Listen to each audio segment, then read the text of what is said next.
Então, hoje quero falar um pouco sobre onde estamos como movimento adventista aqui na América do Norte. Vai ficar claro aonde quero chegar com isso. Existe uma divisão bem diante dos nossos olhos entre o adventismo institucional oficial e o que chamarei aqui hoje de adventismo verdadeiro e livre. Por um lado, o adventismo institucional oficial é uma denominação legal com reconhecimento jurídico e todos os benefícios fiscais inerentes a essa condição. Mas acredito que mais cedo ou mais tarde haverá novamente um adventismo verdadeiro e livre.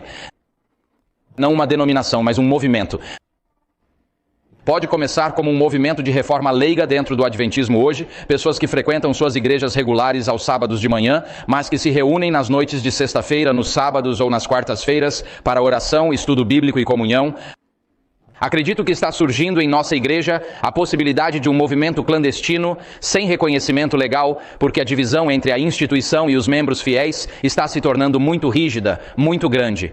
No adventismo oficial, os membros se reúnem para cultos em prédios e igrejas pertencentes à associação, como esta aqui perto.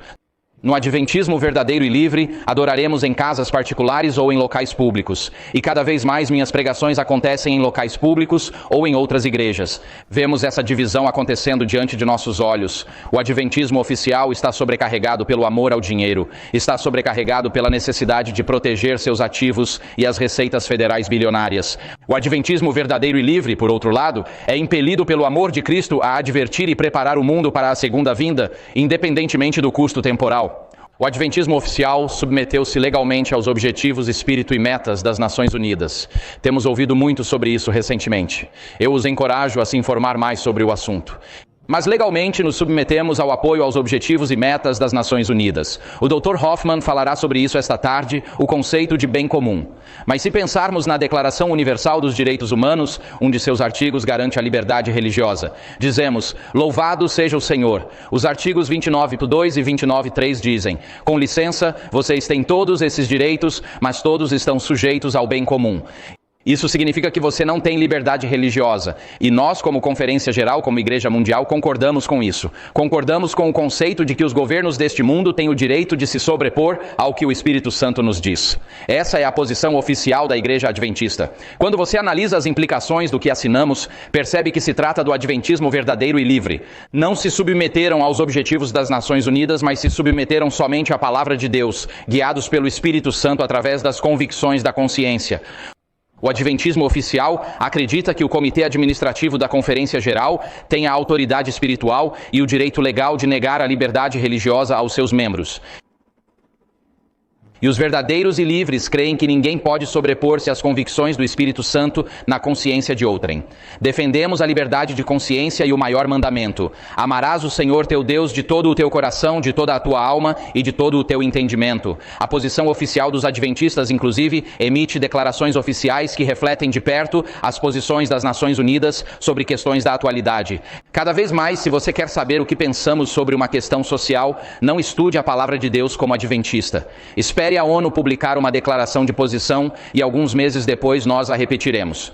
Vamos incluir alguns versículos bíblicos para dar uma aparência melhor, mas estamos refletindo cada vez mais as atitudes das Nações Unidas, que são compostas por hindus, budistas, muçulmanos, ateus, animistas, satanistas e o papado, que é o anticristo. A verdadeira e livre posição dos adventistas não se interessa pelas declarações oficiais das Nações Unidas. Eles se interessam em pregar as mensagens dos 3 anjos, anunciar a segunda vinda de Jesus Cristo, as boas novas do seu retorno e convidar todas as pessoas a estarem preparadas para Jesus quando ele voltar. Não seria maravilhoso se a única mensagem da nossa igreja em todo o mundo fosse que Jesus voltará, que ele virá buscar os seus e que você pode estar no livro da vida do Cordeiro? Seria maravilhoso se essa fosse a única coisa vinda da nossa igreja, em vez de bobagem sobre todas essas outras declarações da ONU que são paralelas ao que a ONU está divulgando. O adventismo oficial, com suas posições públicas, reflete as das Nações Unidas, que incluem o anticristo. E o adventismo verdadeiro e livre, com suas posições públicas, deveria refletir as posições das Escrituras e do espírito de profecia. Assim como na história da União Soviética, onde o debate girava em torno do quarto e do sexto mandamento, temos a mesma luta acontecendo no Adventismo hoje. No Adventismo oficial, celebramos a quebra do sexto mandamento. Quando realizamos conferências comemorando o assassinato de Charlie Kirk, independentemente da sua opinião sobre ele, quando celebramos o assassinato de um funcionário público, quando citamos Gálatas 6 e dizemos: não se enganem, de Deus não se zomba, pois o que o homem semear, isso também colherá. Quando celebramos um assassinato em público, estamos celebrando a quebra do sexto mandamento. E a alegação de ser o remanescente de Deus soa vazia, porque o remanescente guarda os mandamentos de Deus. Mas quando vocês celebram a quebra do sexto mandamento e pretendem realizar abortos em hospitais, a economia dá a entender que estão cumprindo os mandamentos de Deus. A verdadeira e livre posição adventista, no entanto, defende o sexto mandamento ao rejeitar todo assassinato, sejam assassinatos políticos, brutalidade policial, ou dentro do útero. Os verdadeiros e livres adventistas. Assim, os adventistas oficiais incentivam a quebra do sétimo mandamento ao promoverem eventos pró-LGBTQ em instituições adventistas e ao divulgarem mensagens pró-LGBTQ em seus púlpitos. Enquanto celebramos hoje, não em nosso próprio prédio, porque não nos é permitido estar aqui, em Loma Linda, a escola de religião, eles estão celebrando não um sábado de liberdade religiosa, mas um sábado sodomita. Eles estão promovendo o estilo de vida LGBTQ+. Estão promovendo livros que dizem que precisamos reinterpretar toda a Bíblia para que a homossexualidade e a atividade sexual entre pessoas do mesmo sexo não sejam consideradas pecado aos olhos de Deus.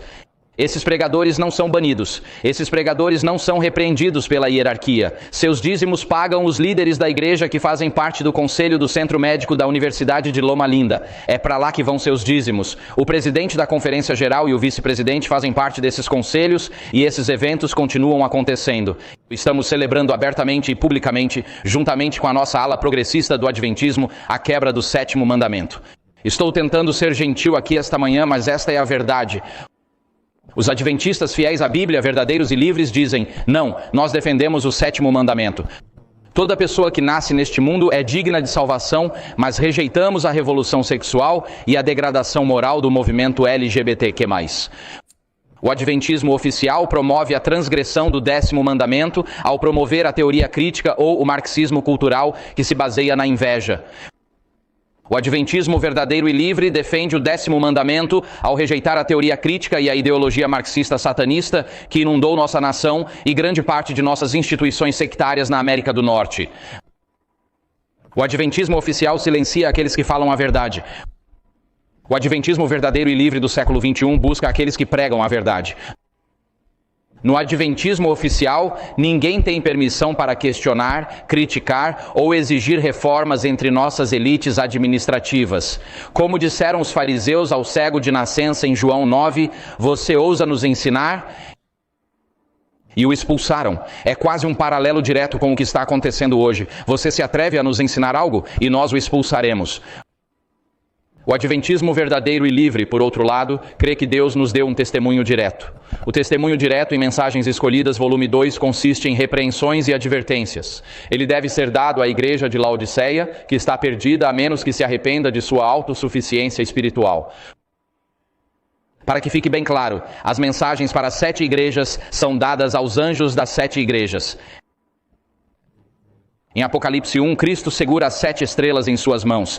Essas estrelas representam os líderes das 7 igrejas. A mensagem para a igreja de Laodiceia é dirigida ao anjo da igreja de Laodiceia. Ou seja, é uma mensagem aos líderes da igreja laodicense dizendo que eles estão perdidos. A menos que se arrependam, ele os expulsará. Portanto, há uma mensagem sincera a ser pregada, pois Deus não quer que ninguém pereça. Nós também não queremos que ninguém pereça. Assim, o adventismo verdadeiro e livre de hoje defende o direito do Espírito de Deus de falar por meio de sermões destemidos e relevantes para os tempos em que vivemos. O adventismo oficial acredita que o dízimo pertence à associação, independentemente de ela defender ou não a verdade bíblica.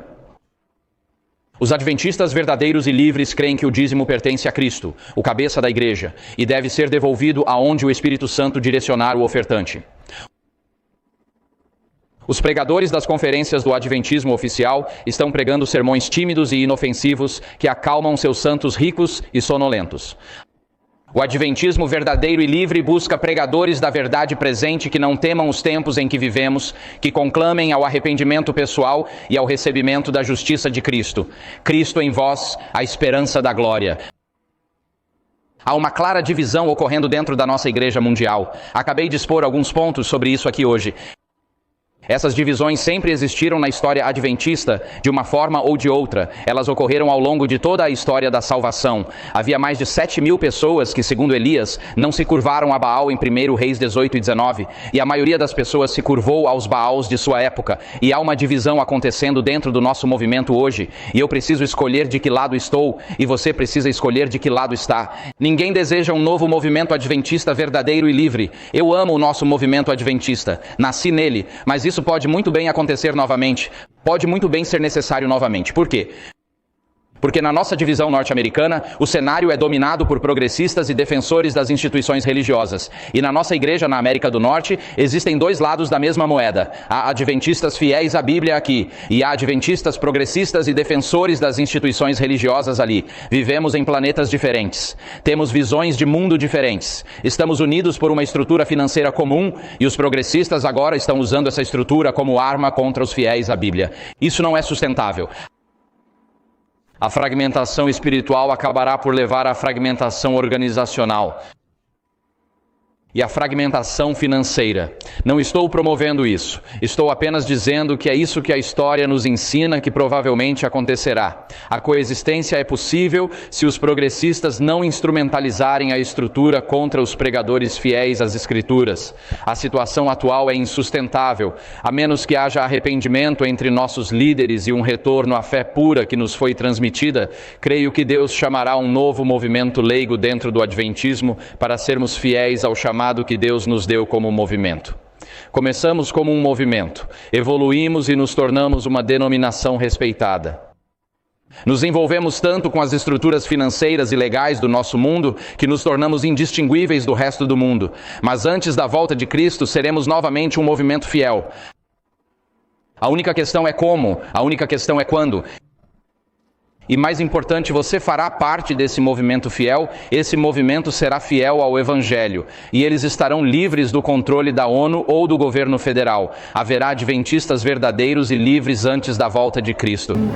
Gente, o domingo, primeiro dia da semana, é a marca da besta. O Apocalipse 13:17. O sábado não.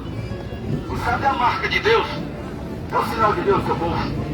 Esse aqui é o fim de vida. Esse aqui é o filho das 12 dias. Esse que Deus não sabe, para que sirva de sinal e de voz, para que saibais que eu sou o seu vosso Deus santificado. Jesus disse: minha mais guardarei esse meu povo. O domingo, primeiro dia da semana, será a marca da besta. O sábado não. O sétimo dia da semana é a marca de Deus. O sinal de Deus ao seu povo. O quinto mandamento da lei de Deus diz, está escrito: honra teu pai e a tua mãe, para que se coloque na testa do seu destinado. O sexto, não matarás. O sétimo, não adulterarás.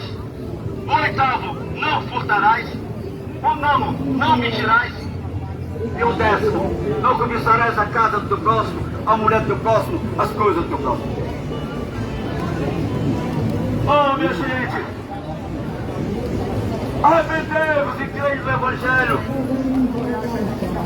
Quando é chegado o reino de Deus, Deus que toca o caminho, põe na vereda, tira o lugar de escapar. Olha que legal que tem. Me permita que o Senhor, o Todo-Poderoso, único, Deus único, Todo-Poderoso, habite o teu filho no teu coração. Porque Deus amou o mundo de tal maneira que Ele deu seu Filho unigênito, para todo aquele que nele crê não pereça, mas tenha a vida eterna. Oh, gente, a vida eterna está à nossa frente. Essa é uma questão de decisão. Crer. Aceitar. Todo aquele que volta ao nome de Jesus Cristo será salvo. É uma decisão. A mão do Todo-Poderoso está aberta para recolher. E a porta da graça ainda está aberta para nos receber. É só uma questão de decisão. É apenas crer, acreditar. O sangue de Jesus, o seu filho, o seu pecado, primeira capítulo 1, verso 9. Hoje não ouvi a sua voz. Não endureçais os nossos corações. Buscar o Senhor quando se pode achá-lo e voltai em confiança.